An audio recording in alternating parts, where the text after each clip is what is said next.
Hey, welcome back to the Matthew Reads Books YouTube channel. So, I've been going back and forth about this. I didn't know if I wanted to do these weekly or do these monthly. I think I've decided that I want to do monthly reading updates. However, if you prefer the weekly ones, I can do that too. So you just let me know what you want, and I will oblige. So I read 3 books. So I read 4 books this month. Each one of them is really, really good, actually. So nothing below a 3-star.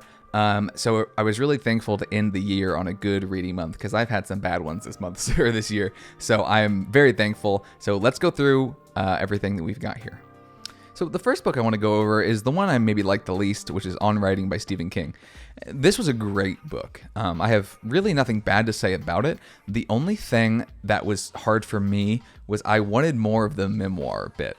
So for those of you who don't know, this book is split up into two distinct sections. First half is about Stephen King's life, his personal life, and his early career. And the second part is more about his writing process. And while I think it's really valuable to get advice like that from maybe the most prolific writer ever, maybe one of the most famous writers ever, everybody has a different writing style. So some of the stuff that he said doesn't necessarily make sense to me personally. But I can see that from the other angle, there's some stuff in here that if it works for you, I think it would be really great advice to follow. So I think everything in here is good advice. I think it just didn't land for me all the time. So I ended up giving this one 3.5 stars for that reason. Another reason that I think maybe hindered the book for me was I kind of picked this one up and put it down a few times. Not that it wasn't interesting, I just had other books I wanted to read more. I struggle with nonfiction sometimes, so I had to really kind of make sure I kept going back to this one. Again, not that it was bad or it wasn't keeping my attention, I just would have rather read fantasy or something. So the next book I want to talk about is book 3 of the Throne of Glass series, The Assassin's Blade. Now this is book 3 for me. Some people it's book 1, some people think it's book 4. That is totally up to you. I think that any of those are valid. For me, I read it third on the advice of some friends, and I'm really glad I did. I think that it provides context for some stuff that happens in the first 2 books. It gives a little bit more insight into our main character. Honestly, heartbreaking, though. So there are parts of this that are difficult to read because of how sad they are. This is broken up into 5 different novellas or short stories that take place before the events of the first Throne of Glass book, The Throne of Glass. Now, if you read it first, it makes sense because it's in chronological order. If you read it third, you're doing a little bit of a flashback. So I think for me, the main issue I had with reading this wasn't even the book. It was just that it took me out of the story being told in the main series. And I was really invested in the story. So it took me a second to get into this as much because I wanted to know what was happening with the characters in the other books. But this, it was a really fun read, pretty quick read too. And I say that if you are going to read the series, do some research, figure out what suits you best.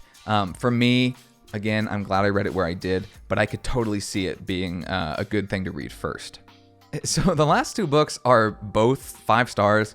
Actually, one of them is a 6-star, which is the only book I've ever given 6 stars. I don't know what it was. It was perfect for me. So the 5-star read is Leviathan Falls by James S.A. Corey, the 9th and final book of The Expanse. I cannot think of another way for this series to end. And I don't want to say too much here about the book because everything here at this point is kind of spoiler territory. I get the whole time I read the book, I felt nostalgic. So it's a long series. It's the last book in the series. It's like steeped in nostalgia for me. So reading it and thinking about the previous books, thinking about choices that the characters have made, characters that showed up in the first books that aren't in this one. It has this element of finality. And I think that is what I was looking for mostly with the last book of the series. I just wanted it to feel done and feel closed out. And really, I think they do a really good job of giving that closure here in the 9th book. And now there are some things about it that could have gone either way, or maybe that I thought the story could have gone a different direction. But I think that the way it ends is maybe the only way that it can. And then the 6-star read, maybe my favorite book ever, is book 8 of The Expanse, Tiamat's Wrath. And the reason that this one trumps the final book of the series is this book felt so...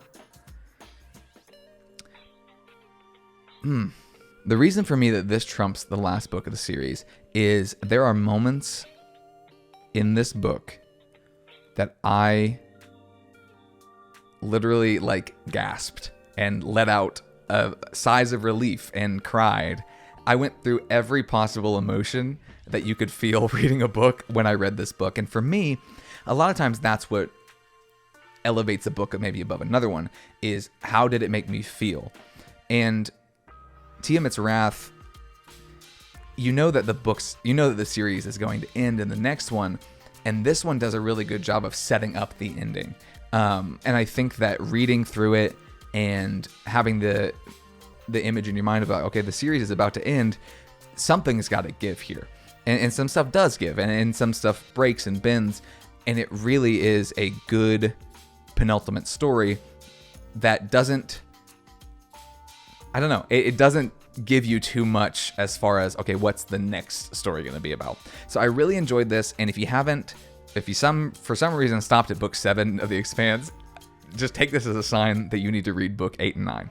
Okay, so that is the month of December wrap up for me. Like I said, I'm open to doing these weekly or bi-weekly. I just need to make sure I'm reading enough to do that.